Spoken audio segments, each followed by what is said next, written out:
Hello, everybody. Thank you so much for joining me. It's Pablo Gomez from Genesis, a strategic marketing director for mass notification systems. We are going to wait for a couple of minutes more, so the rest of attendees who are already entering the room have time enough to do so. Okay. Thank you so much.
So, okay, let's start with our webinar.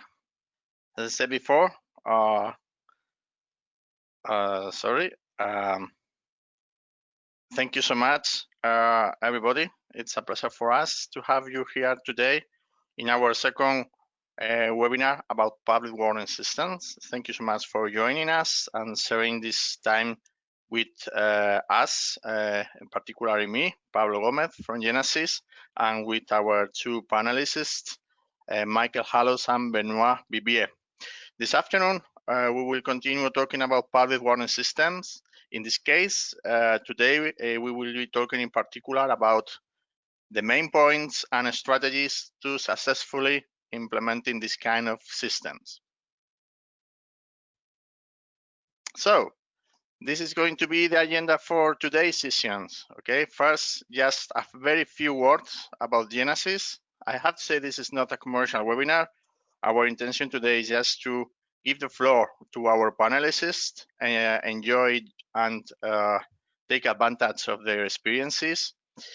After that, I will be introducing them precisely, Michael Hallowes and Benoit Vivier.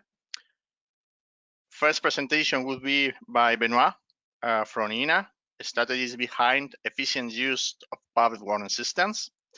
After that, Michael Hallowes from Sephonar will be talking about the importance to get a right deployment of public warning systems from the beginning in order not to left anybody behind, not to leave anybody behind, okay? And finally, after those presentations, we will be having an open discussion.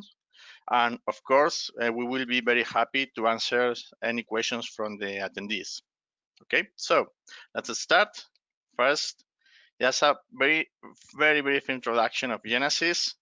Genesis, we are the critical communications company. We have the only critical communications platform in the market, unifying effectively software and hardware to send geolocated warnings to mobile devices and other, let's say, digital channels like mobile applications, social media, voice calls, etc.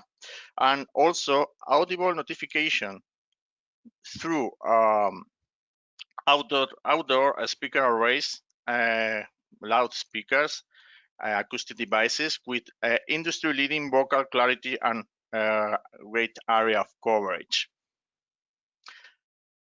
Our system is very used to and very effectively to use through different interfaces and mobile application in order to simplify as much as possible the delivery of vital information to people at risk before, during, and after any kind of emergency or crisis situation.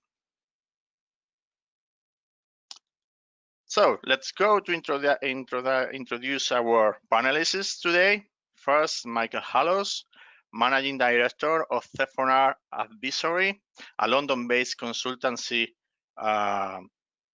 company advising governments and also private companies on the design and implementation of effective public warning systems. Michael has a great and very valuable experience as he was the former Emergency Service Commissioner for the state of Victoria in Australia, and of course the first National Director of the Emergency Alert Program in that country. So he has a very great and practical experience about how to design, implement, and also how to effectively operate these kind of systems. We are very happy to have Michael today sharing his experience with all of us. We also have Benoit Vivier, Public Affairs Manager from the European Emergency Number Association, EINA. Okay, Benoit has been key in his activity and initiatives have been very important in order to reach the current regulation we have, including the Article 110 for public warning. He's leading many different programs in EINA, from the public warning I talked before, but also other different programs in order to increase the awareness of the 112 emergency number in the whole continent, and also other ones like the one he's currently leading about advanced mobile location, which is going to be also very important for saving lives and emergency managing in the whole continent. So, not time to waste, let's give the floor to Benoit in order he can start his presentation. So Benoit, I'm going to make you presenter. Yeah. Okay. So now the floor is yours. Thank you, Pablo. Can you see my screen? Yeah. Okay, excellent. So hello, everybody. As Pablo said, so I'm Public Affairs Manager at EINA. And thank you, Pablo and Genesis, for the invitation to this webinar, where I'm going to talk about the strategies behind the efficient use of public warning systems. So first of all, what do we mean by public warning system? I think it's a good way to introduce this webinar in order that we all have the same understanding of what we're talking about.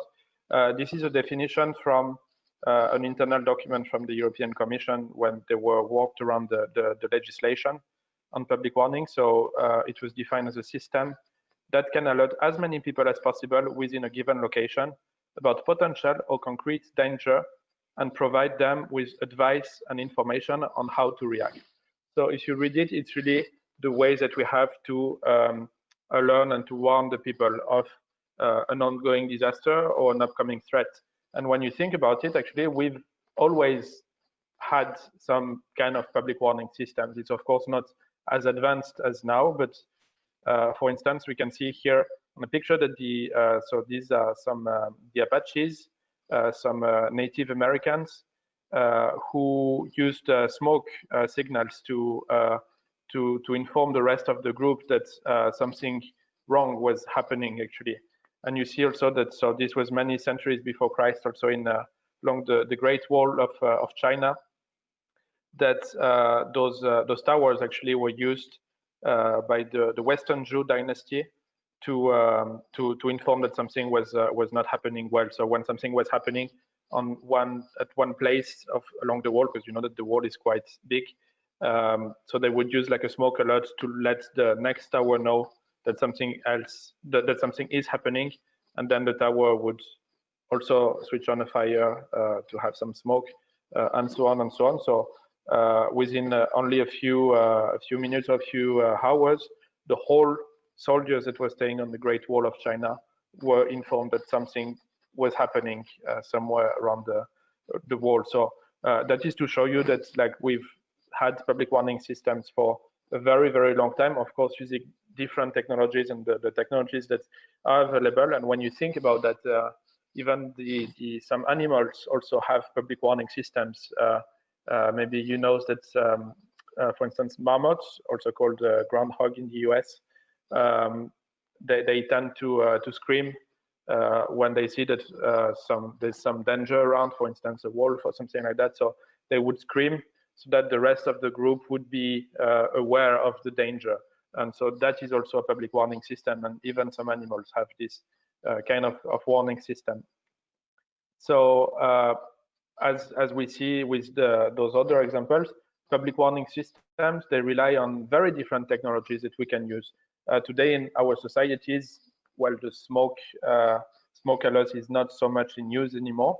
Now we think mostly of telephones, for instance, to inform everybody in a given area.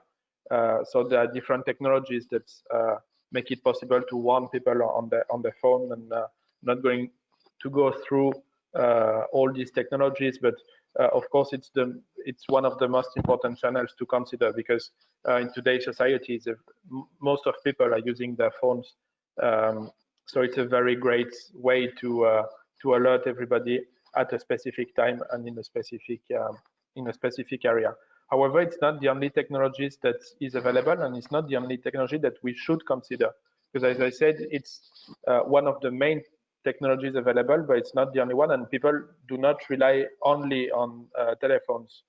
For instance, now during this webinar, I also have my phone that is switched off, so maybe there are other ways to reach me, and of course it would depend on the emergency, but of course these are for like less urgent emergencies, but emails can also be used as a way to alert people when something is happening. For instance, we saw that in Belgium, the authorities, when they announced the confinement measures in the beginning of the sanitary crisis of COVID-19, the Belgian authorities sent an email to everybody who were registered on their platform, and most of the people are now registered.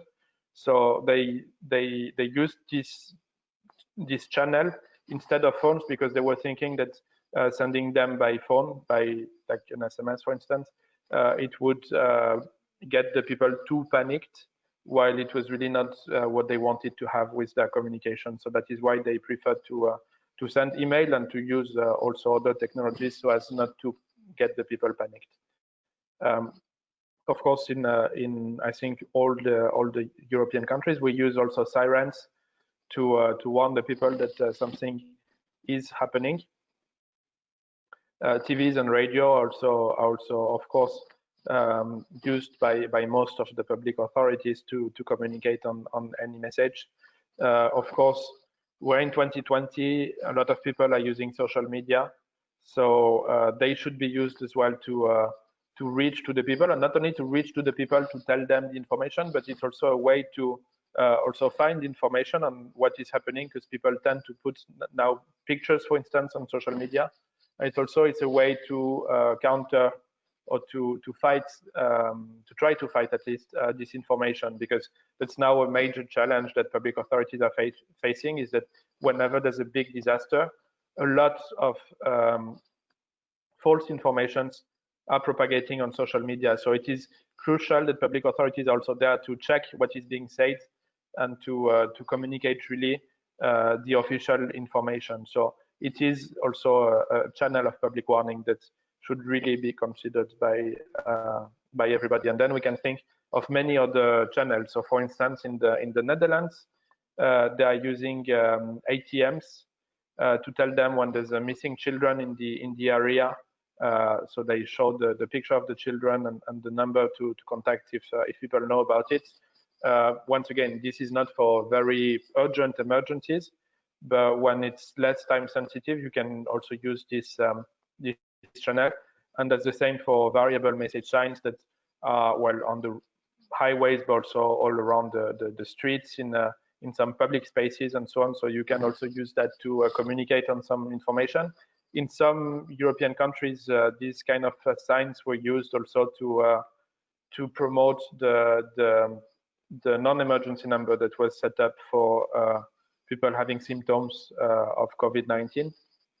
So it's also a way to reach people. And as we saw, there's no technology, there's no like one size fits all. So you will never have like one technology to reach everybody. So that's why you should really use as many channels as possible to communicate on the alerts. And so these are just examples, but there are many examples on how you can reach different groups of people. However, I talked a lot about technologies also because the legislation is about technologies, and the European Electronic Communications Code does mandate the use of some technologies, so telephones, to alert the people. But there's one thing that is not in the legislation, but that really must be taken into account by the public authorities, and even more than the technologies, it's the strategies behind public warning systems. So how do we use those public warning systems? Because by definition, when an emergency is happening, when a crisis is happening, it's not very easy to react with things that are well thought in advance, or with direct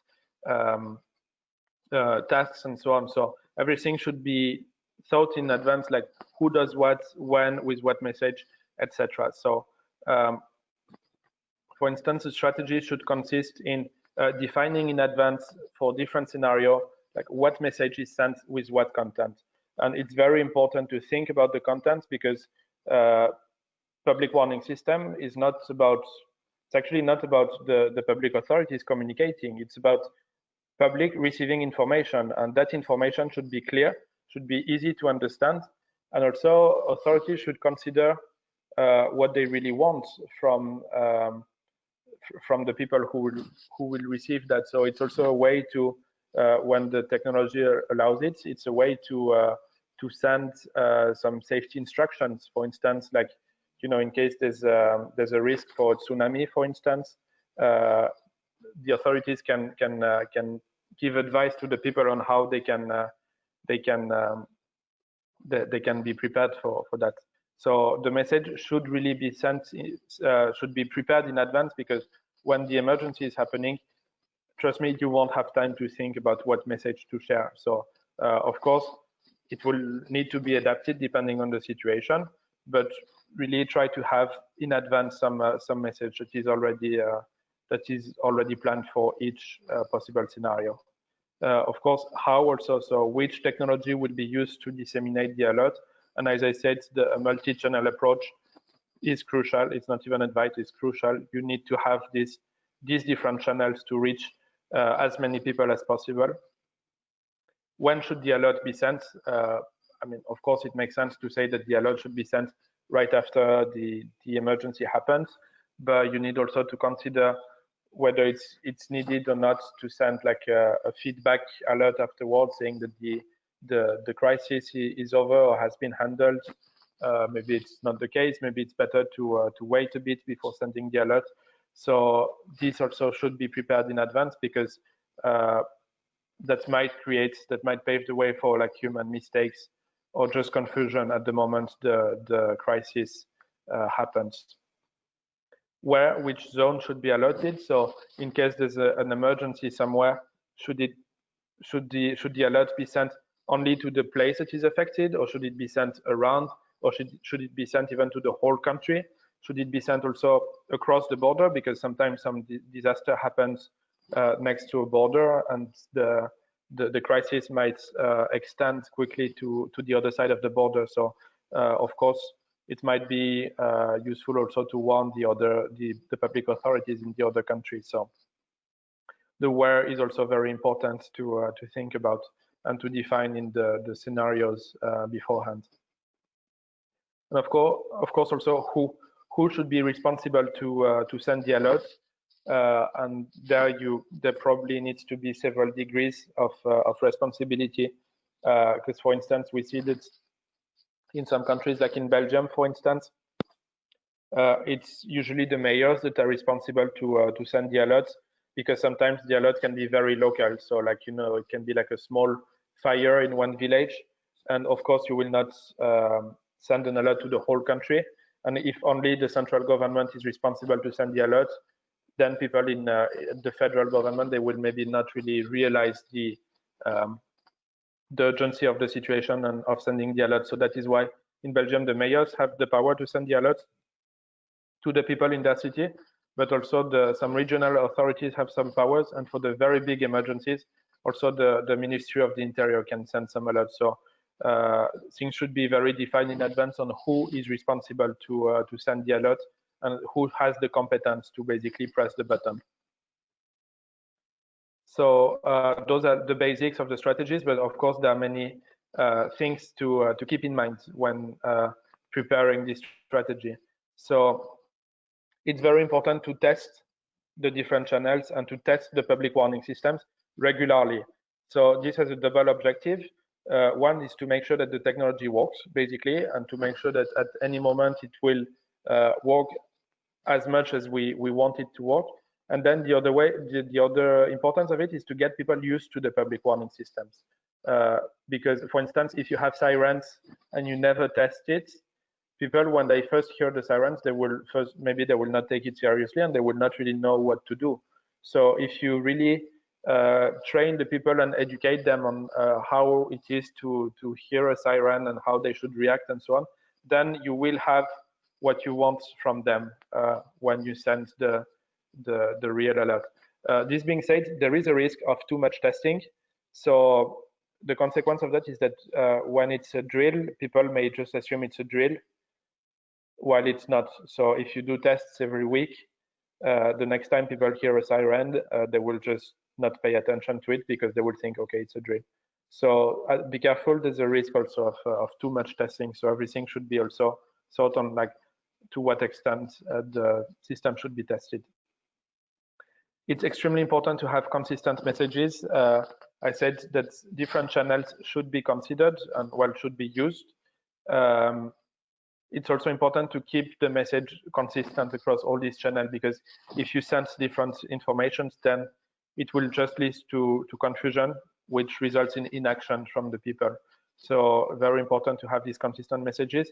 And for this, the common alerting protocol are very helpful to address this. And then there's a need to ensure that everyone understands the alert.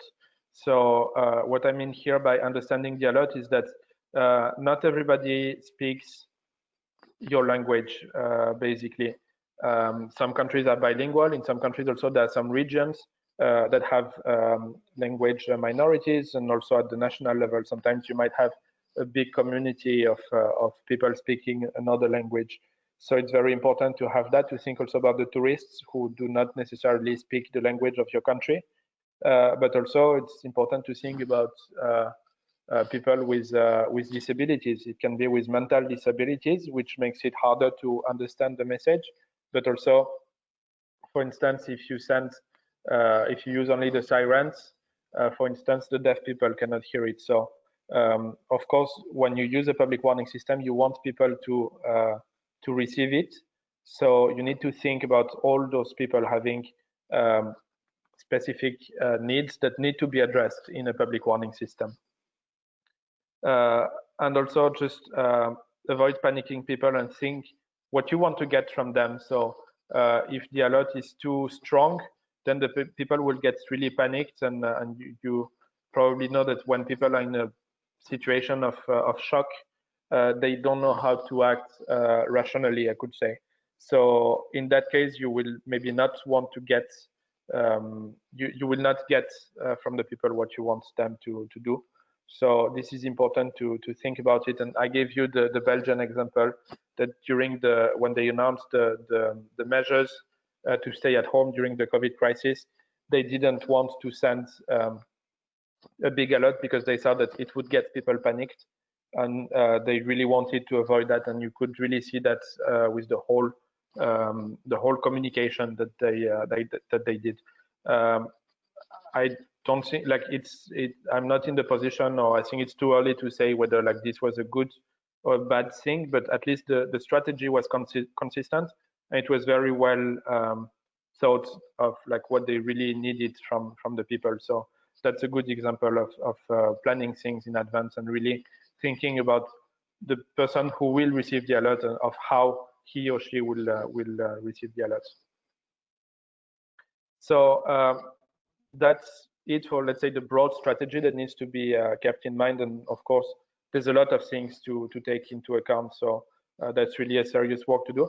Just wanted to, in order to illustrate a bit, I just wanted to share with you a couple of, let's say, bad examples of like misuse of public warning system to show you what it can lead to basically when misusing public warning system, and especially when having a bad strategy.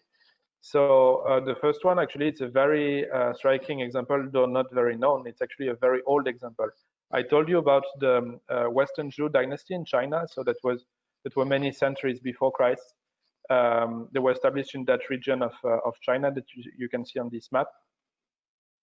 And so, as I said earlier, they were using those smoke alerts to along the Great Chinese Wall to say that something was happening. And actually the last king of this dynasty, so the King Yu, he liked to, well, seduce, or to joke with his lover, and to impress her. Basically, I don't find it very funny nor very impressive, but to impress her, he did like to send some false alerts. So basically, to light up a fire on one part of the Great Chinese Wall, to show that then all the other towers will also follow with and relay this smoke alert. And so very often he was doing that really to impress his girlfriend or wife. I don't really know what they were, but so that led to the fact that when another tribe was trying to break through the Chinese wall and to invade this area, so the smoke alert was used to let everybody know along the wall that something was happening, and nobody took it seriously because they just assumed that it was another joke from the King Yu. And so in the end, this other tribe invaded this area, and the Western Zhou dynasty fell after more than 300 years of establishment. So I think that's a very good example of showing the risks of having a bad public warning system strategy and just misusing it and joking with it. So that's an old example, but that's really a good one, I think. Another example is, for instance, the 2004 tsunami in the Indian Ocean. Here, the problem was not really the strategy, but more the technology, because so you know that first there was a big earthquake next to Indonesia, and that was followed by a tsunami almost right after in the Indonesian and Thailand and Thai coast. However, on the other side of the Indian Ocean, it took 2 hours for the tsunami to reach Sri Lanka, and even more to reach India. And so it was predictable that the tsunami was coming, because like you have time with the technology that you have time to see that a tsunami is coming and that there's a big risk for that. However, the authorities had no way to alert the people and to tell them to take shelter, to basically react to the tsunami. So the consequence of that is that the population was caught by surprise, while they should not have been caught by surprise, because they should have been some ways to alert them. And that resulted in Sri Lanka being one of the countries with the highest number of deaths. I think the third or the fourth one, with over 35,000 deaths, just because they didn't have the technology to warn the people. So, well, not only just because of that, but we could see that after the 2004 Indian Ocean tsunami, both countries actually established a better system to alert the population, and now they can manage to alert the population when a cyclone is coming or tsunami is coming, and we can see that it reduces the number of casualties, though it's very hard to compare the intensity of such disasters. I wanted also to show some bad example of the French app, SAIP. So if you remember correctly, at the end of 2015 or throughout the year 2015, France was hit with several terrorist attacks, mostly in Paris.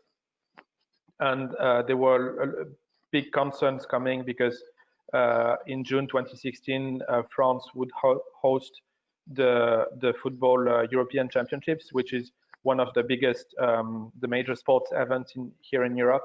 And so a lot of people were coming in France, and there would be like a lot of gatherings of people and so on. So there were really a lot of safety concerns. And at the time, France didn't have like a good public warning system. So a bit in a rush, they decided to launch this app that people could download, and it would warn people when something happens. So they really did a big promotion of it prior the Euro, and it was really like launched a few days before the Euro actually.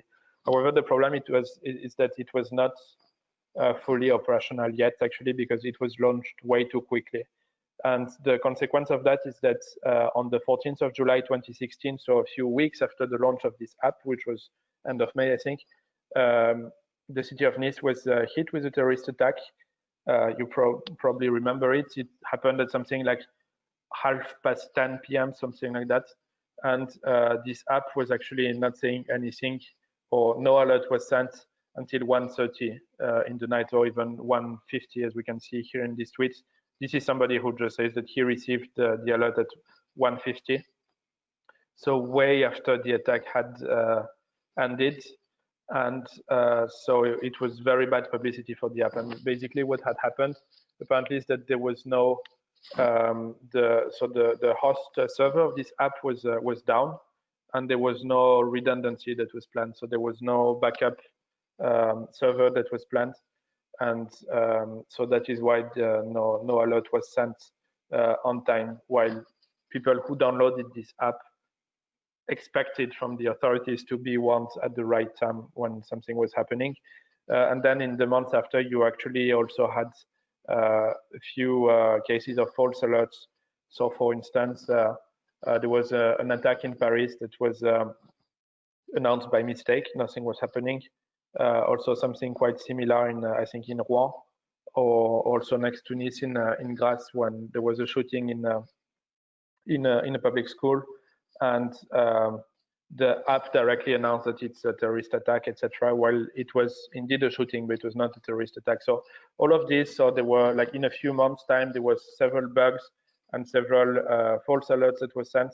So it created a lot of distrust and criticism among the population to this app, and people basically just like stopped relying on this app to be warned of any emergency. So in the end, the app was shut down in 2018 because nobody was relying on this. So that's also a risk of public warning system, is that when you don't use it properly, then it creates public distrust, and then it's very hard to communicate useful information when there is this distrust in the population. So yeah, and then there's another case that one is also quite famous, is the false missile alerts that happened in Hawaii in 2018. So imagine yourself, you're on one island in Hawaii, and well, Hawaii is in quite a particular place. Basically, the fact that it's islands, you cannot just, when you receive an alert, you cannot just take your car and drive somewhere, basically. So imagine that you're in Hawaii and you receive this alert. So you have this sub-broadcast message that is sent. So your phone starts really beeping and making this very big noise and so on to warn you. And then it says that there's a ballistic missile threat that is coming to Hawaii, seek immediate shelter. And this is not a drill. And nothing was happening. But you could see, like if you search on YouTube or any other video platform, you'll see a lot of people who really started to call their families in the continent, to crying, saying like, farewell messages. Because when you receive this kind of message, you kind of understand that you have no real way to escape this. And so it really gets people panicked, and like that was really crazy. I really recommend to watch some videos of how people reacted, because it's really crazy. And in the end, that this was just a human mistake. Somebody just pressed the wrong button, and this was sent. So it's hard to say that this was a misuse of public warning system, but it's just an example of what a human mistake, just pressing the wrong button, can lead to. And of course, some mechanisms of validation, etc., should be also thought in advance. And I think this is it for my presentation. I'd happily take any comment or follow-up in discussion. Okay, thank you so much, Benoit. It's been very, very interesting presentation.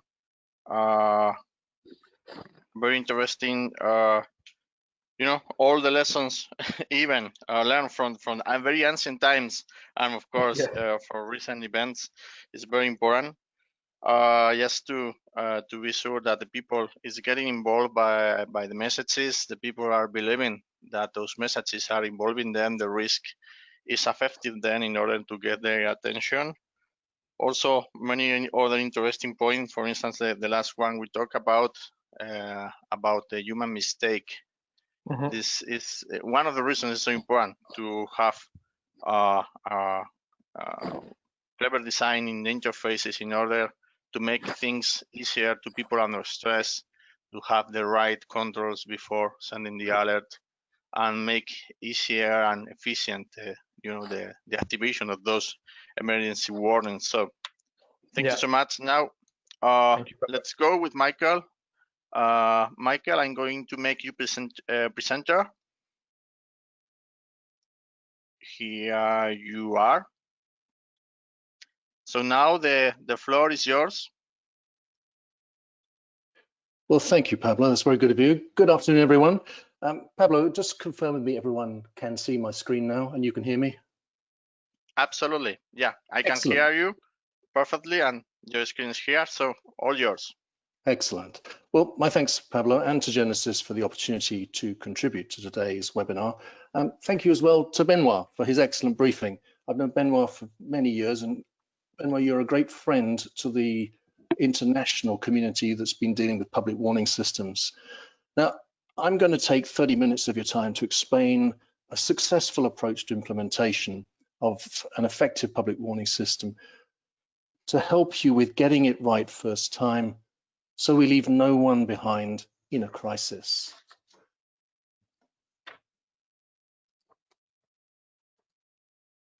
Now, these unprecedented times have reinforced the need for governments to implement an effective multi-purpose public warning system to address an international problem. And that is, there is a growing public expectation that the government will keep us safe in times of crisis. This now means authorities need access to a public communications platform that enables them to reach the vast majority, if not all, of the population to disseminate timely, trusted, and geographically targeted warnings and information. This platform needs to interface, as Benoit was saying, with other channels that can reach people in cities, neighborhoods, and remote areas wherever a major emergency can strike. That can also happen while we're traveling in other countries. So the national public warning system should reach us too when we're abroad. In its June 2020 guidelines on how to assess the effectiveness of public warning systems transmitted by different means, BEREC, the body of European regulators for electronic communications, made clear that reaching the vast majority is more achievable than all. Like ENA's 2019 review of public warning systems, BEREC accepts that no one technology can reach everyone. Thus, a hybrid alerting gateway is the most effective approach, with a common platform that connects the operator to multiple public communications channels. At the core of this gateway must be mobile telephony. That's because the vast majority of the public, citizens of and visitors to Europe, have ready access to a mobile device. So let me outline why Australia is an excellent example against which to benchmark what success looks like for an effective system. The disaster that prompted action was the loss of 173 Victorians in one afternoon on the 7th of February 2009. This was due to bushfires that spread across a large part of the state. Two of the critical drivers for change that then brought about the rapid implementation of a national public warning system were, first, a successful claim for compensation for $794 million. That's about the equivalent of 600 million euros, which was a claim against the state government because of the communities most affected had a perception that the emergency services had failed in their duty to warn them. And second, there was a Royal Commission of Public Inquiry that recommended implementation of a fully inclusive mobile telephony-based public warning system nationwide. Now, Australia already had an address-based system, but that excluded anyone while traveling and anyone visiting the country from overseas. In 2011, that task became the responsibility of my office, and building from scratch, it took us 14 months to implement the location-based solution using SMS as the alerting channel. Today, this is an out-of-the-box solution that can be implemented perhaps within 30 days. Back in 2011, for us, it was all new innovation, time, and cost. Since 2012, emergency services organisations across Australia have used the system more than 1,500 times to send in excess of 15 million alerts by SMS. Overall, that means the average size of each campaign is some 10,000 mobile phone users. Often, it's no more than 5,000. Now, that's because the operational procedure is to warn only those closest to the danger for whom the alert is most relevant. The system reaches all mobiles at a speed of not less than 500 SMS per second. Very often it's in excess of 2,000. As SMS is universal to every mobile handset and network, we could reach the vast majority in every emergency in no more than 20 seconds. Consequently, I am proud to say, as part of my legacy from the 2009 disaster, is that no lives have been lost in Australia since due to a failure to warn. Now, in addition, many states and territories in Australia, there are 8, have implemented their own statewide apps. In Victoria, my own office invested $2.5 million in Vic Emergency for residents and visitors to register. All the state's emergency services organisations utilise this app to warn and inform the population about emergencies of any scale, except crimes, in Victoria that will threaten life or disrupt livelihoods. This also includes simultaneous broadcasts of the alerts sent via the National Emergency Alert System. You register your own watch zones and radius for where you want to be kept informed of localised emergencies, and you will then receive alerts at the same time as the emergency services dispatch their resources in response to the first 000 112 call. You'll receive updates too until the emergency services declare the incident as safe. It's perhaps a different approach to how an app is envisaged by Article 110, but it's highly effective as a complementary public warning and information system for all types of localized emergency. Of course, the real challenge, though, for app-based public warning systems to overcome is getting the vast majority of the population and international visitors to the country to download the app. In Victoria, it's still only around 25% of citizens in that state. As I mentioned, on June 12, BEREC published its guidelines. The executive summary on page 3 outlines BEREC's recommended steps for benchmarking effectiveness. May I say that they are not complete. It's not just about the technology. That is really just the enabler. Effectiveness is measured against 3 critical success benchmarks. First, that you are satisfying the government's legal duty to warn the population in times of imminent or actual major emergency, which is more than just having the technology. The technology is just the enabler to help government exercise its duty of care. Second, it's meeting the community's public safety expectations that the relevant competent authority will provide us with the information we need to make the right decisions about our safety. And third, critically, it's fulfilling the operational and functional requirements of the users, the competent authorities entrusted with protecting the public from harm. These set the scenario-based benchmarks against which to evaluate and assess whether individually and collectively the available technologies can be effective at saving life. As we demonstrated in our 2019 European workshops, this approach to benchmarking effectiveness ahead of procuring any technology assures that you are getting it right first time. Now, I've listed to follow here 7 of the 10 overriding design principles for our approach in Australia to determining effectiveness strategically. First and foremost, the public warning system must be non-discriminatory, accessible to, and reaches the vast majority, which we determine to be not less than 95% of mobile telephone users, regardless of their choice of device or network operator, and available equally to every citizen and international roamers.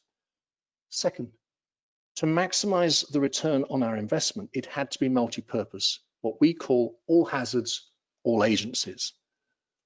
Third, if you have a mobile phone, then you are opted in automatically by simply switching on your handset. Only the subscriber can opt out, either by ignoring the alert or switching off their handset. 4, location and device data will be anonymized and aggregated so that we don't intrude unnecessarily into personal privacy. However, we retain the capability that when necessary lawfully, we could actively process the data in order to reach an individual when she or he is either at risk or poses a risk to others. 5, it must deliver an intrusive alert whereby the subscriber can, if they wish, set up their own ringtone and vibration cadence for alerts that come from the public warning system's identifier. 6, of vital importance to the emergency services incident controllers is the ability for the public warning system to provide them in near real time with data analytics critical to decisions to protect the public affected in the warning area. And I'll explain this in a bit more detail. And 7, in addition, the platform had to be scalable from the local to regional to nationwide. Also, it has to be expandable so we can add new features and thus be future-proofed. For us, it was about doing the right thing, not just the minimum technically. And I do hope national project teams will bear that in mind as they work through BEREC's guidelines. So just touching on Article 110 and the BEREC guidelines to see what they expect of European governments. Now, I've summarized here the intent of subparagraph 1, which is complemented by recital 293. The 2 technologies available in Article 110.1 are location-based SMS, LBSMS we call it, and cell broadcast, CB. What label BEREC gives to this is Electronics Communication Services, ECS, PWS. This is not meant to be an either or. To maximize the benefits, the public warning system should incorporate both of those technologies.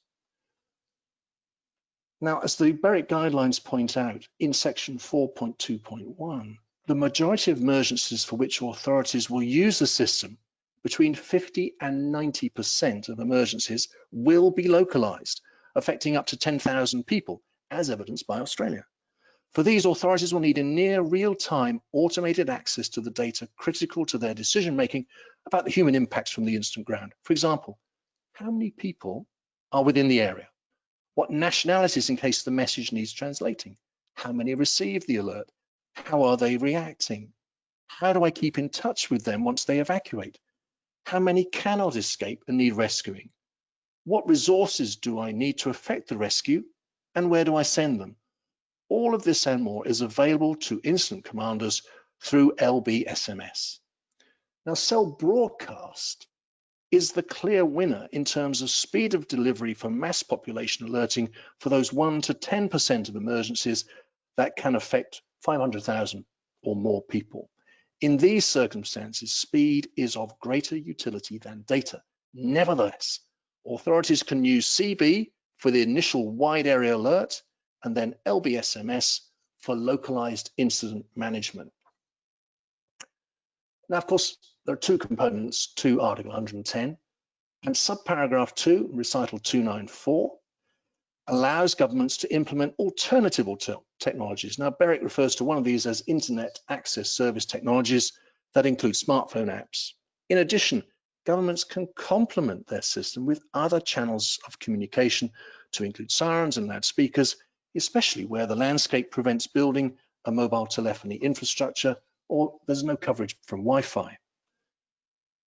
So to be truly effective in terms of inclusivity, for universal access and reach for the whole population, the public warning system must be a hybrid platform, as BEREC terms it, an alerting gateway. This is a common platform that connects automatically with all the channels of communication relevant to the people in the area affected, including those with audio and visual disabilities. In this way, we can ensure that effectiveness is achieved by reaching everyone, everywhere. So just to quickly recap on how we get to that state of effectiveness, national project teams need to start by hosting a user requirements workshop for all the competent authorities that will use the public warning system. Now, together, they need to determine their collective scenario-based requirements for the system, including the concept of operations, as Benoit described, for how, where, when, and for what they will use it. So that should provide the evidence base for the primary and supplementary capability requirements to create the benchmarks against which to assess the available technologies to connect to the hybrid platform. Because our goal is to reach the vast majority everywhere. The multi-agency approach to requirement setting is critical to success in getting it right first time. Now, if I may, the United Kingdom is a clear example of too narrowly defining its requirements. The UK's are primarily based on the individual requirements of one authority, the Environment Agency. This has responsibility only for alerting people to rising floodwaters, but none for the emergency response. Hence, their choice of technology is not a hybrid multi-purpose public warning system, but singular use through cell broadcast alerts. By contrast, the police, fire, and other rescue services want more than just the ability to broadcast an alert. They want the system to provide them with the data from the incident ground so they can make meaningful decisions about where and with what resources they need to effect a rescue. Now, I know this because they told me so when I facilitated their multi-agency workshop, which I hosted for the Mayor of London's Office for Policing and Crime back in September 2019. However, the National Project Team for the UK and the Cabinet Office have now gone ahead regardless of the broader requirements of the emergency services. So my advice to every project team is that you don't follow this example. Instead, you genuinely build your hybrid public warning system from the ground up to meet the multi-agency requirements to create an all hazards, all agencies capability. And very quickly, to explain this further, to illustrate why cell broadcast on its own is not the right choice for every emergency, it cannot be used for marauding terrorist attacks and active shooters. Now, that's because the UK government's advice for these scenarios is to run, hide, tell, and that includes setting your mobile phone to silent. Now, you cannot silence a cell broadcast alert. It is designed to override the user settings on every compatible handset. Thus, for the police to send a CB alert about a terrorist or active shooter will in fact risk endangering the public, whose hiding places will be exposed by the very audible alert. In addition, as we know, worldwide, there continue to be significant handset and network compatibility issues with cell broadcasts that will require further investment and international agreements to overcome. Now let's take a real-life event to explain why LBSMS is so important to the emergency services in having near real-time situational awareness for a localized emergency. Now in December 2012, I led an exercise as part of a building evacuation test in Melbourne using emergency alert for the Department of Justice's 37-story office block.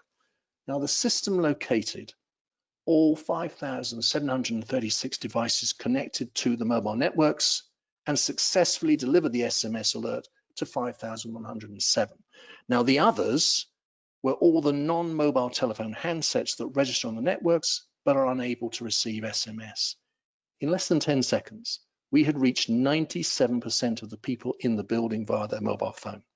The system also contained the warning just to that building, as shown here on the plan.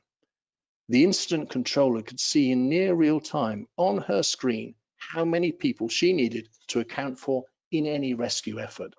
That is the power of LBSMS to incident commanders.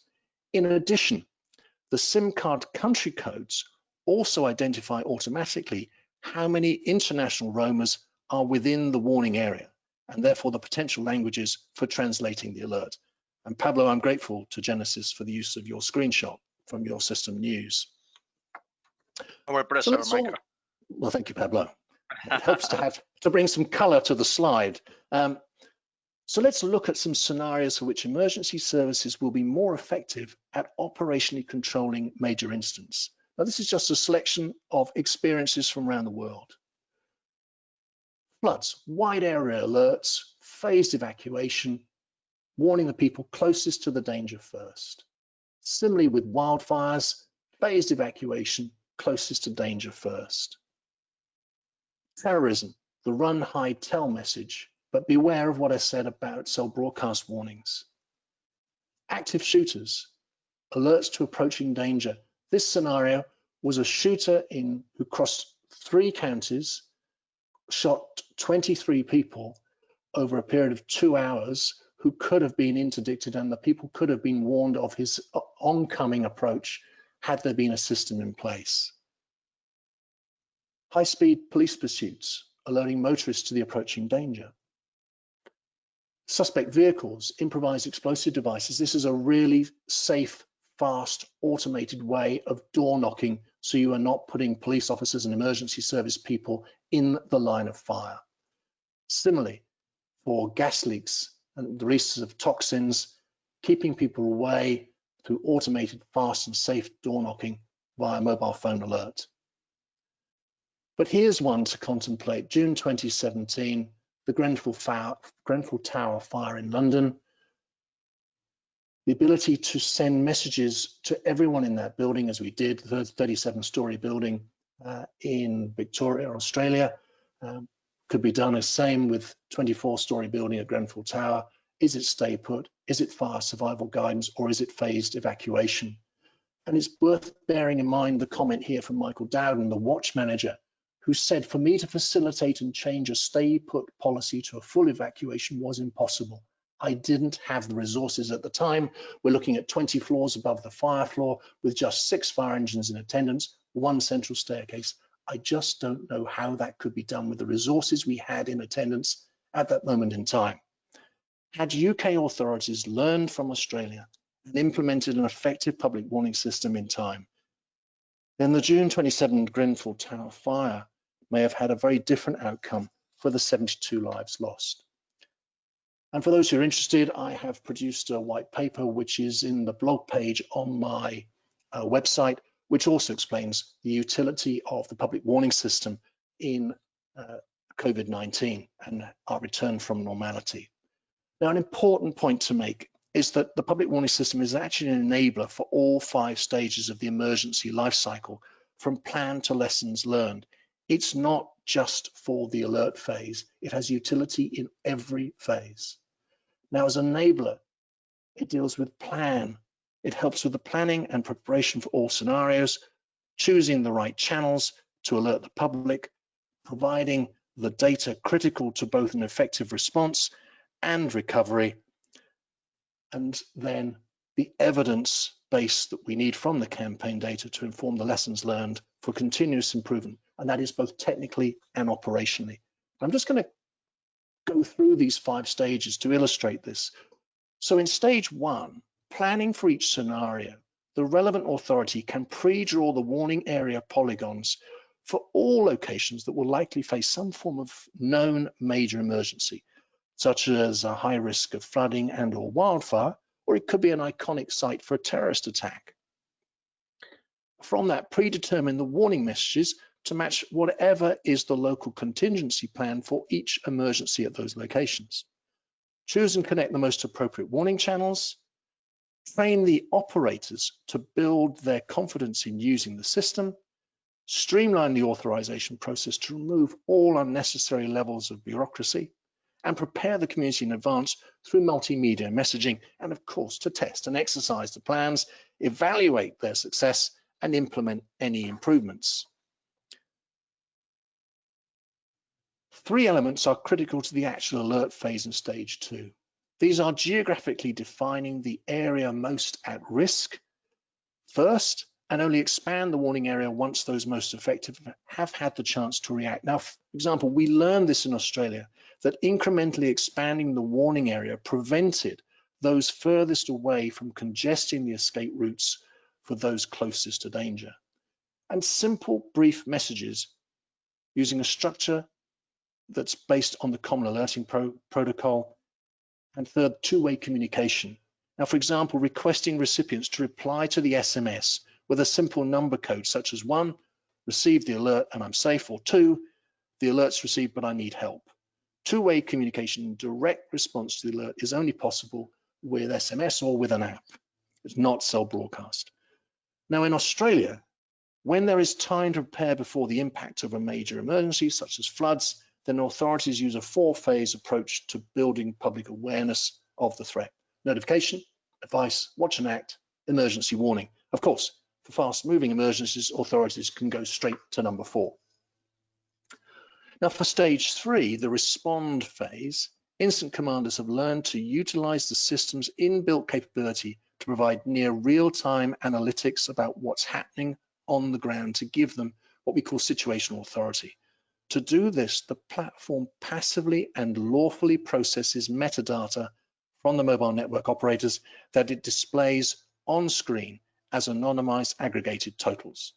This enables the incident commander to make sense of the situation, to determine how many mobile handsets, and thus people, are present and at risk, where they are, what directions they're moving in, how many are static and what resources needed for search and rescue, are people following the advice such as evacuation, and repeating alerts as necessary, providing updates when situation changes, and sending out the closure message to let everyone know it's safe to return. Now, to assist with making sense of what's happening on the ground, the system can transform the numeric data in more visually impactful heat maps, again using only anonymized and aggregated metadata to illustrate concentrations of devices and thus people. Now, it's interesting that Benoit mentioned the 2004 tsunami on Boxing Day, because the public warning system can also use the exchanges of metadata between international roamers and their home network to identify the country where citizens are traveling, and you can do the same with apps.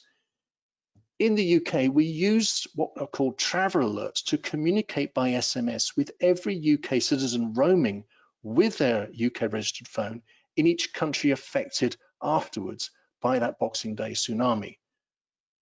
What's regrettable is that the UK authorities could have done the same for citizens traveling in countries most affected by COVID-19, which had the consequent transportation lockdown issues, but it wasn't used. Stage 4, the recovery phase. authorities can assess the campaign data generated by the system to lawfully process the metadata stored by the mobile network operators to assess the risk to individuals. For example, alerting them to needing medical treatment due to exposure to a virus or toxin, or that they may be a witness to a serious crime. Advising people who disperse during evacuation to return or check in. Identify and locate casualties and people reported missing. Monitor how people reacted to the warning in terms of timing and compliance. Demonstrating the system assurance capabilities built into the system, and clearly being able to reconstruct events for any consequent public inquiry. Now, only location-based SMS can do this through its inbuilt capability to lawfully process the metadata generated by the mobile network operators.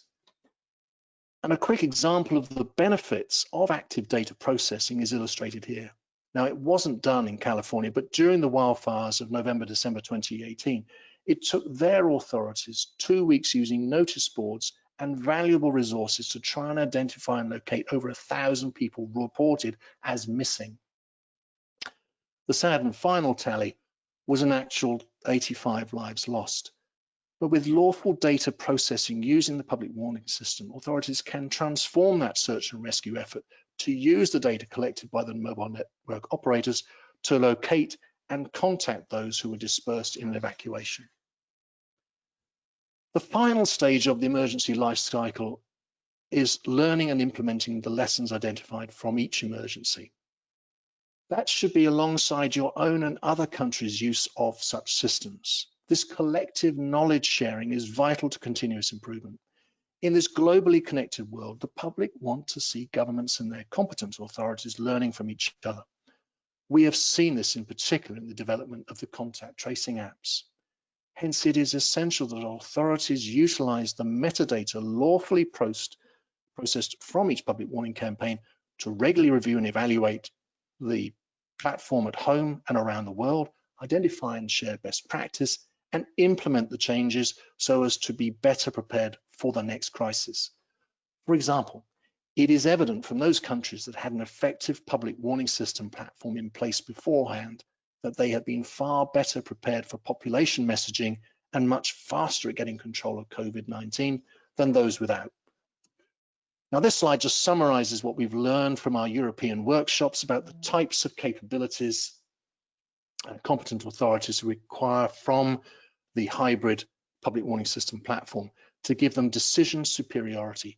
That's understanding what's happening on the ground so incident commanders make the right decisions to protect and preserve life. So to close up on the technology piece, I've just illustrated why the hybrid platform is the ideal choice of capabilities using a common alerting gateway to multiple public alerting and communication channels. The use of each will be based on how best to achieve inclusivity, access, and reach that scale for both remote areas and urban environments. Of course, governments can choose to build their public warning system incrementally, adding new capabilities as investment allows.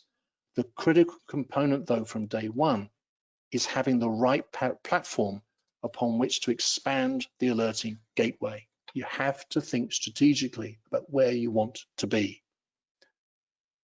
Now, of course, it's not all about the technologies.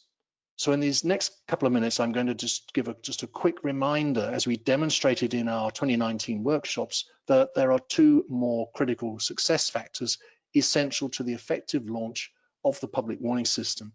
One is the operational readiness of the user or competent authorities, and two, effective community preparedness and education.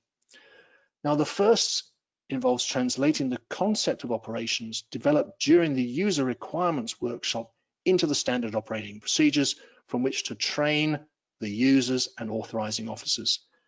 Concurrent to that, the public warning system needs application program interfaces to integrate with existing communication channels within the contact, command, and control environments. Authorizations need to be streamlined, potentially using the European principle of subsidiarity.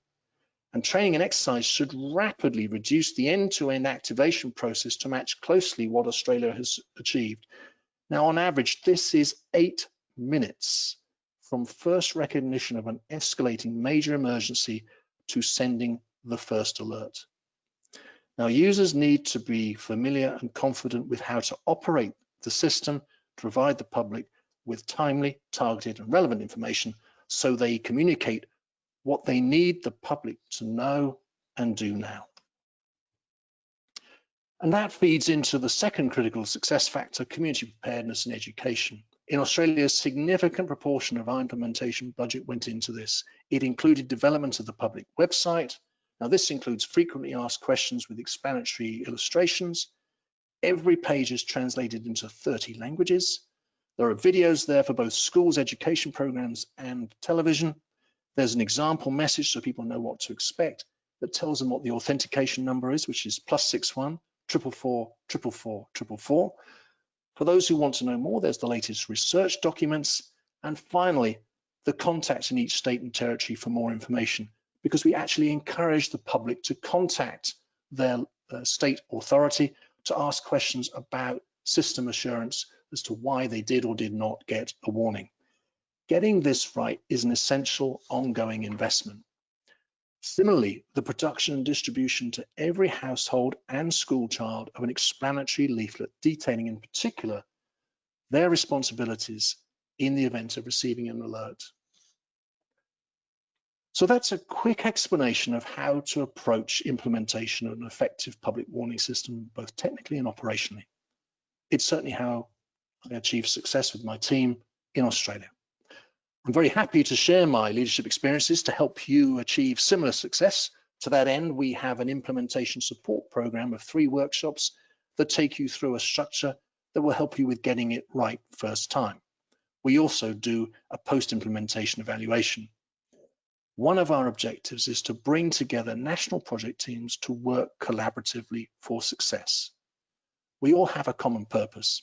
Sadly, unlike the UK, which has chosen to go it alone and taken 7 years so far in doing so, we can help you accelerate implementation to achieve the June 22 deadline in months, if not weeks. So to close, when it comes to disasters, it's essential we deliver a legacy to demonstrate our learning so we don't repeat events like those in Australia. Now, we cannot change the decisions of the past, but we can make sure our decisions about the future focus on getting it right first time in the design of an effective public warning system so that we leave no one behind. Thank you very much for listening and watching. Thank you so much. Thank you so much, Michael. It's been a very interesting speech presentation, very interesting concepts. The concept of operations and the life cycle of emergencies are quite useful. The different steps and how to manage them. Okay, so now, sorry, let's change this. Okay. Okay. Let's our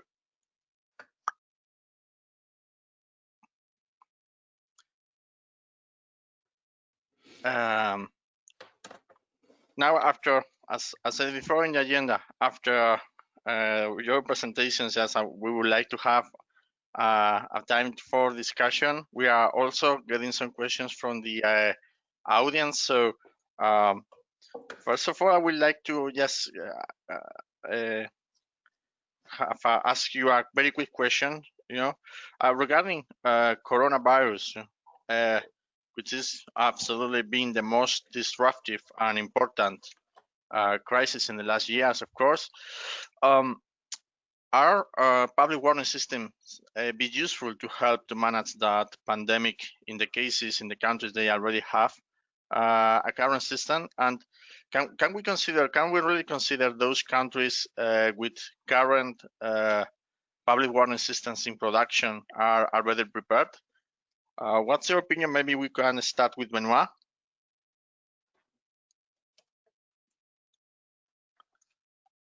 Sorry, I started to speak as I was muted. Yeah, thank you for that question. In my opinion, during the COVID crisis, like everybody started to realize how important it is to have a well-designed and efficient public warning system, because when all the countries took measures to try to stop the spread of this virus, of course these measures had to be, it was like emergency measures, so it was like announcement from the head of state that were started to be effective like the day after, and everybody should like know about that instantly. So, and like it's maybe the first time that we see that like to such a big scale actually, of like the urgency of communicating about these measures. So I think COVID did play a role in showing that and making people aware of the need of having a solid public warning system, of using different channels, of course. But then what was interesting is that we saw that different strategies were used, of course, depending on the technologies, but not only, because, so for instance, in some countries like in Romania or Greece, we saw that cell broadcast technology was used to tell the people about these measures. Some countries, in France or in Denmark, there was an SMS sent to everybody in the country. So in that case, it's not a location-based SMS, but a national SMS. While in Belgium, as I said, the strategy was not to get people too panicked. So they were just assuming that everybody had heard, well, either the speech from the Prime Minister or found the information online or on TV about what to do.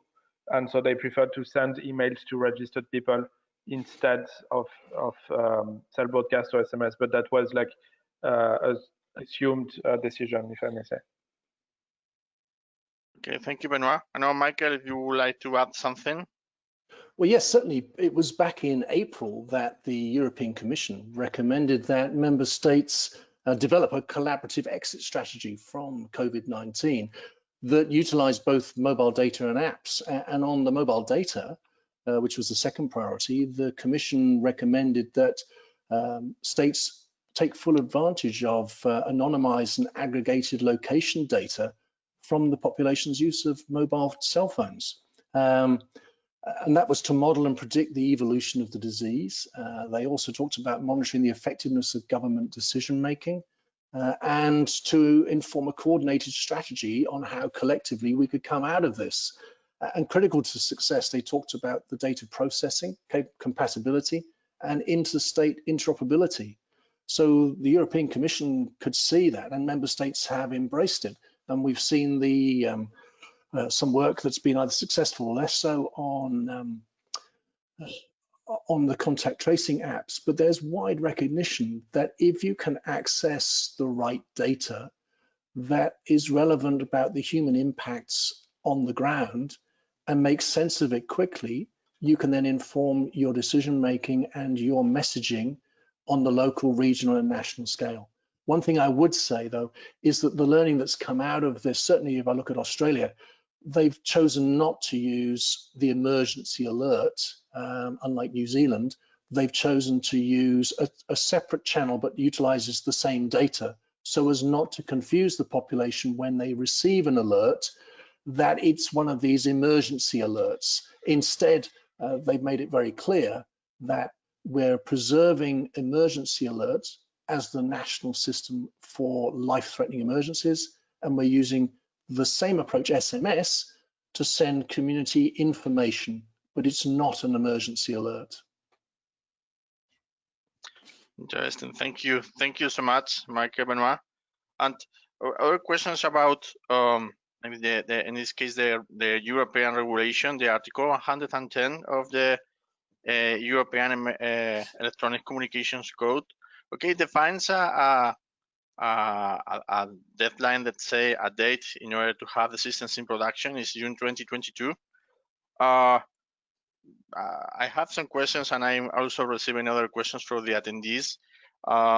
First, if I would like to ask if there are some intermediate milestones, let's say, in the process of this regulation, of deadlines, maybe for transposing the regulation to the national ones. And I would like also to know if you have any feedback or about if the different countries in general are really positive about having to deploy public warning systems. So maybe we could start with you, Benoit.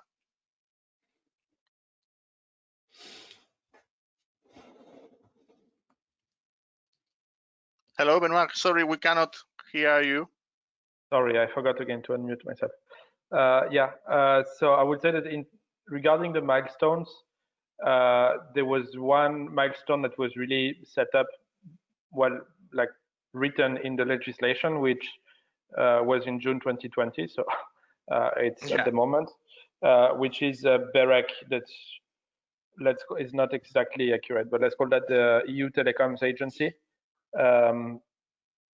They were supposed, and they did last week, they published some guidelines that are supposed to help the public authorities measuring the effectiveness and the capability of different technologies, because the legislation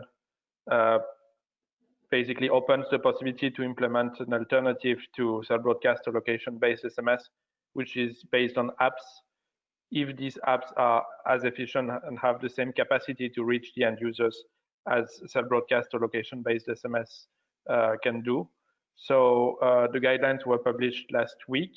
So they're supposed to be here for the public authorities. Then regarding the other milestones, I know that the European Commission has started to ask to each public authorities like what their concrete plans are in order to meet the June 2022 deadline. Knowing that so this is a very big piece of legislation, and public authorities are also busy implementing the other provisions that are in the legislation, and for which the deadline is in December this year. So there's maybe a bit more urgency to meet this deadline of December this year.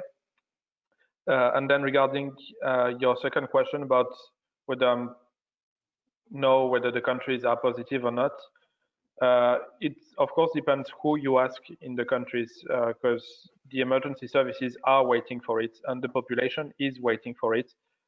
We have seen it again with the COVID, but not only, with all the tragic events that we had the past years in Europe. We saw that there is a demand from the population to be better informed from the public authorities. So for them, yes, those groups, yes, they wait for the respective authorities to introduce that.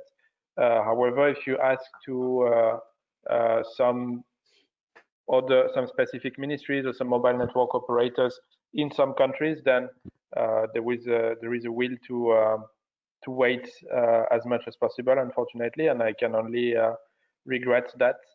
But I'm unfortunately not very surprised, because I was following the legislation negotiations until it was voted in December 2018, and many countries, actually many public authorities, tried to block this amendment and not to make it a reality. So it's unsurprisingly the same countries that are a bit slowing down the implementation this year, actually. Okay, thank you, Benoit. And maybe okay, I was talking about coronavirus before. Do you think that the management of the pandemic could be having an impact in the countries fulfilling the deadline, let's say June 2022, or maybe as probably they are implementing new procedures in order to manage this crisis? I don't know, other considerations. Do you think it's going to be harder for some countries to fulfill the date, June 2022?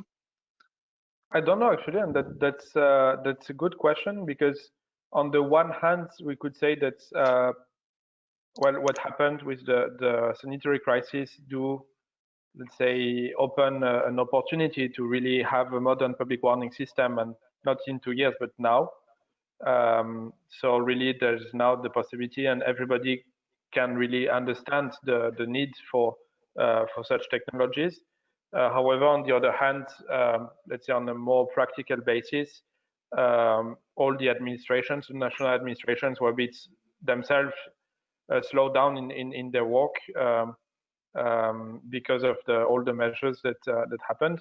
So I know that, for instance, well, all the countries of the European Union, actually all the member states, asked to the European Commission an extension of the deadlines to implement the directives in general. So not specifically this provision, but the directives in general.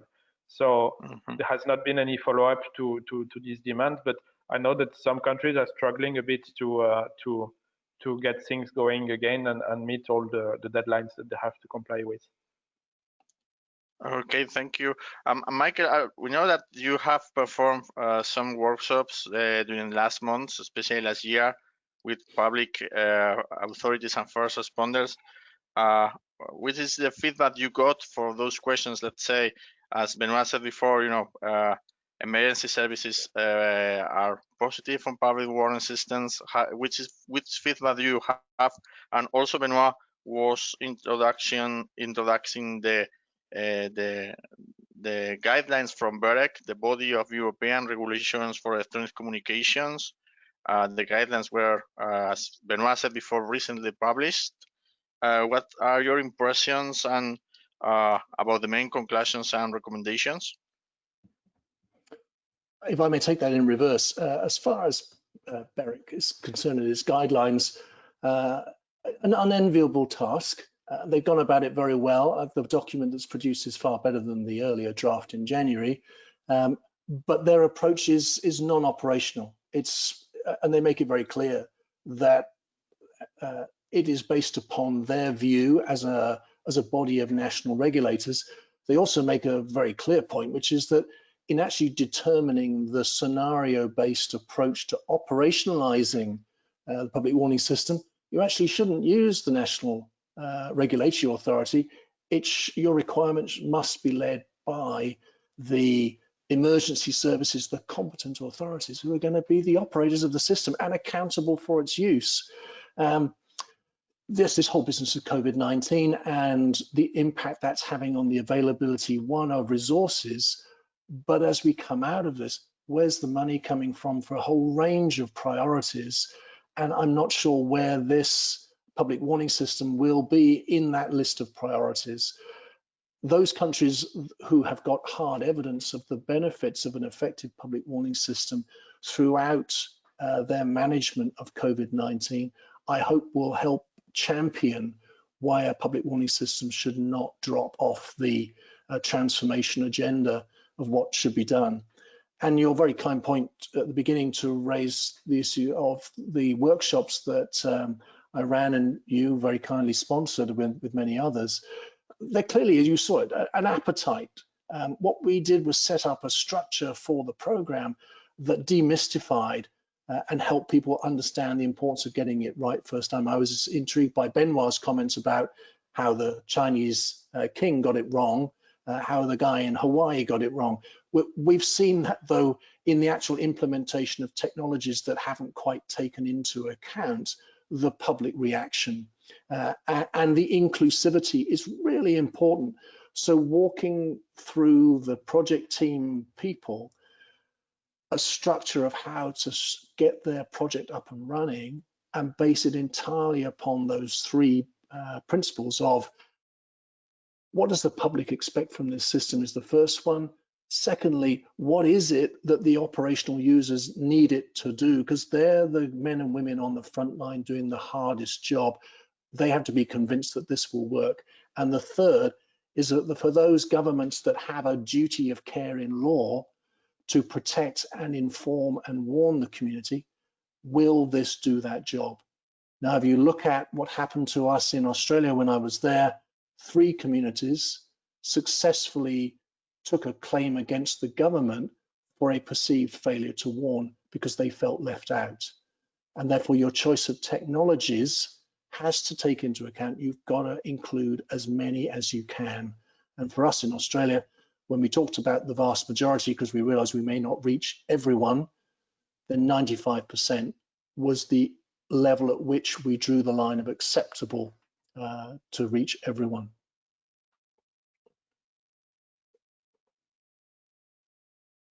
Okay, thank you, Michael. We have some questions from the audience. First, maybe this one. Okay. Public warning systems should be deployed to cover multiple hazards. However, there are some questions about which kind of hazards have been the main drivers to propose and to reach the current regulation in Europe. Maybe Benoit could be. Yeah, I'm not really sure I understand what is meant here by which kind of hazards have been the. Yeah, it's the kind of emergencies. Sorry, that have been the main drivers. You mean the context behind the legislation? I assume. Yeah. So at that time when the legislation was discussed, was the time when there were a lot of terrorist attacks and the terrorist threat was becoming very strong here in Europe, at least in the western part of Europe, and while the legislation was discussed also in Brussels, which was also hit by similar crisis. So yeah, that definitely played a role, but not only. And I think while different countries in Europe were hit with different kind of disasters, we could see also some time ago a lot of floods where public warning system can really help. A lot of forest fires as well, where Michael, you mentioned the case of Australia. So all of these actually played a role. So hard to find only like one factor, but more a series of disasters, let's say. If I may add to that, certainly when I took you through those guiding principles for Australia's system, we were completely agnostic on technology. We came up with 10 guiding principles. I showed you the first 7 of those. But the first one was really important to us, that it has to be non-discriminatory, accessible to, and reaches everyone. And if we're going to choose mobile telephony, then that had to be regardless of your choice of device or your operator, and equally available to visitors to the country as well as citizens. So the mobile telephone is ubiquitous. The 95%, I believe, of Europeans over the age of 5 have access to a mobile telephone. So for us, that was the clear winner. But I recognize that if you live in a landscape where there is no mobile telephony infrastructure, then sirens and loudspeakers have huge utility because nothing else will work. And that's got to be the realization here, that it isn't doing enough to meet the requirement of the technology set out in the BEREC guidelines and Article 110. It's doing the right thing for everyone in your country and making it as inclusive. So it has to be a hybrid of technologies that takes that into account on a common platform that automates that process for the operator, so there's no gaps. Okay, thank you so much. Another question is about the perception of the society. Benoit has said before that when talking about the positive, let's say, perception of the system in different countries, but do you have any feedback about the current experience about how the general public, the people at the streets are perceiving the existence of the public warning system? If I may, Pablo, I'd speak. 2 years after we launched Emergency Alert, I wanted to know exactly that. So I ran a national survey of every community in Australia across all 8 states and territories and all the 38 user organizations of Emergency Alert to ask them that question. What do you think of this? And that review informed how Australia and its emergency services now deal with emergencies and the use of the system. And you know, one of the critical things that came out of that is we have been very concerned about personal privacy, but for those communities that have really had the experience of being face to face with danger, whether it be a bushfire or a flood, a terrorist, water contamination, whatever it might be, they said, look, in 82% of our beliefs, safety beats privacy. Now, if we'd started that conversation before we launched it, I bet it would have been the reverse. But it's really important to have hard-nosed evidence upon which you base your decision-making rather than speculation. And we were very fortunate that we got through to those 2 years, and now here we are in 2020. We had the pleasure of listening to the Chief Fire Officer from Country Fire Authority through Ina's webinar on Tuesday, saying how effective it is having a public warning system. Australians base a lot of their decision-making around being warned. For them, it's personal. That's because it's the most frequently used system, because Mother Nature gets very angry down there. But I see the same environment of danger here in Europe. You only have to look at the experiences of Greece and Spain and Portugal and France with wildfires. Mother Nature can be very confronting, and the public do expect to be warned, and they expect that duty of care of their emergency services to be effective. And so public warning system is the desirable way of doing it. The one challenge I would tell you is that in that survey we did in 2014, many people said, you know, we now expect an emergency alert for everything. And there are obviously occasions when you don't want, as Benoit was saying, there are opportunities and there are instances where you don't want to send an alert at that time because you might induce panic. So you've got to give some operational decision-making leeway to those who are in command. I think, if I may add about the public expectation, is that what is very particular actually in the field we're working on in public safety in general is that, like, if now you go out in the street and ask people what do they want, there's a very low chance that they will tell you like a telephone-based public warning system, let's say, because it's not something people really like ask for until they're confronted with a disaster. And as you rightly said, Michael, when something happens, people want to be informed. And so that's a bit the how particular it is that if people are not informed, then they will be really, really unhappy. And they just want to be warned when something happens. If I may compliment exactly what Benoit said, that if it doesn't come from an official source, it isn't trusted. And we've had it here in London where unofficial social media channels have filled the void that should be fully occupied by the police and other emergency services in an emergency, but it isn't. And when disinformation is spread by channels in the absence of the emergency services being king or queen of the knowledge, then you can have real problems. And certainly being able to trust the information you're getting from the public warning system, from the authority that is relevant to you where you are now is very important. And getting it on the device that is personal to you, your mobile telephone, is vitally important. You could see that a lot last autumn, if I remember correctly. In October in France, there was a fire in a plant, and there was some toxic smoke.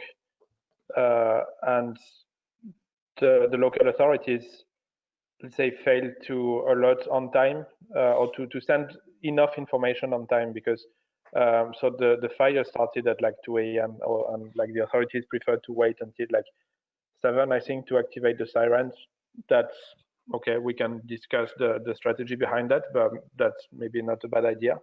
But the problem is that so they did not communicate with enough information, and people were extremely confused, and you could see a lot of just false information that circulated on social media, and people were just clueless about what was happening and like how risky it was for them to be around that area. So yeah, you could really appreciate the confusion among the people when such an event happened. That's interesting. In fact, there are many examples. It's sadly, you know, because like the ones you, Benoit, or even Michael presented before, you know, in case it could have been so important for saving lives.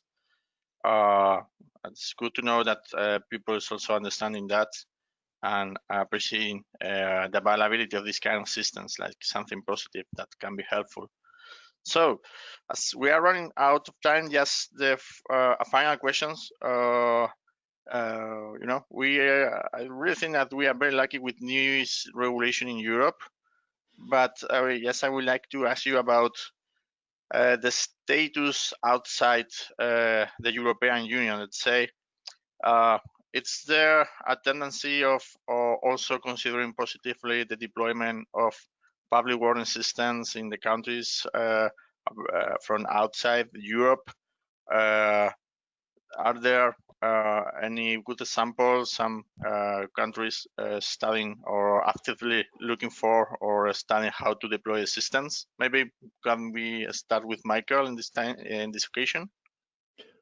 It's interesting you ask, because I do get inquiries and I get hits on my website and inquiries asking South America, since Peru introduced a system, has generated interest.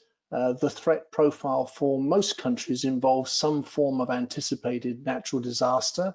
And as we are a globally connected society, people are asking questions, so what have we got? And so we've seen it in Southeast Asia. There's been a lot of experience. We've seen it in India, that one province, Odisha, has succeeded very well in its response to Cyclone Fani. So now the whole of India wants to know when it's getting a similar system. We're seeing in the Middle East countries taking more interest in this as the population, as I say, becomes more globally connected and understands that risk travels with them. And as I explained, the traveler alerts, being able to reach our people when they are traveling in other countries and still be able to communicate with them, not on a cellular basis, but on a country by country basis, has got a lot of people interested in how they can exercise that duty of care to all citizens. Because I can tell you, having been the commissioner in Australia and the national director, getting a phone call in the early hours of the morning to be asked, Michael, can you tell me, because the minister wants to know how many Australians are in Nice, Benoit mentioned the Nice terrorist attack. And like I say, well, I can't tell you how many people are in Nice, but I can tell you how many Australians are roaming in France. And the minister being able to answer that question factually in the morning on the news is what ministers want. And actually, it's what I want as well as a traveling citizen, is to know that my government takes care of me when it knows there's danger afield in other countries. So there's a lot of interest in this. It is a huge marketplace. But as I said, being the spirit of this presentation around collaboration, it is about getting it right first time. It is about being operationally led by what's happening in your country. What is your need first, and then choosing what you want thereafter. If I may add to that, I strongly agree with you, Michael. I think this topic, public warning system, is really, like, Europe is really lagging behind many other countries outside of Europe. We can say so. One of the reasons is also that we quite, if I may say, we're very lucky to live in Europe. We are much less exposed to any weather or natural hazards as in other areas. We don't have like such big earthquakes as in Japan or Chile. We don't have such big forest fires such as in Australia or California. We don't have such big cyclones as they have in the Caribbean or Southeast of Asia. So that made for the many years before 2015 maybe, that made public warning system a bit less crucial as in a country like Chile or Japan, as I said. But I mean, we see now also with what is happening that there is a need for that actually. So yeah, Europe is lagging behind. There were some reasons to explain that, but that's not all. Hey, thank you. It's good to know, because I really think it's important according to the current experiences or the cases we have reviewed today. So, okay, thank you so much, Michael. Thank you, Benoit. Thank you to be with us or for being with us today. It's been a pleasure. It's been very, very interesting having you here, having your presentations and you sharing your experiences and knowledge with us. Really appreciate it. So thank you also, everybody. sharing your time with us today. I have to say that the session has been recorded, so we will be sending the link to all of you, all attendants. So in case you need or you would like to review any of the points for references, you will be having the video of the session. From my side, it's been a pleasure. It's been a pleasure to share this time with you, with everybody. However, any further questions, need clarifications, or if any of you would like to continue the discussion, please don't hesitate in contacting us in our mail or through our website. It will be our pleasure. We will be very happy to start a conversation and continue that discussion. We will continue with a series of public warning webinars. In this case, next one will be take place in September after summer. So thank you so much. Thank you, Pablo. Thank you, Michael. Thank you, Benoit, and everybody. Thank you, Pablo. Thank you, everyone. Yeah. So stay safe and see you in next webinar. Bye bye. Bye. Take care. Thank you.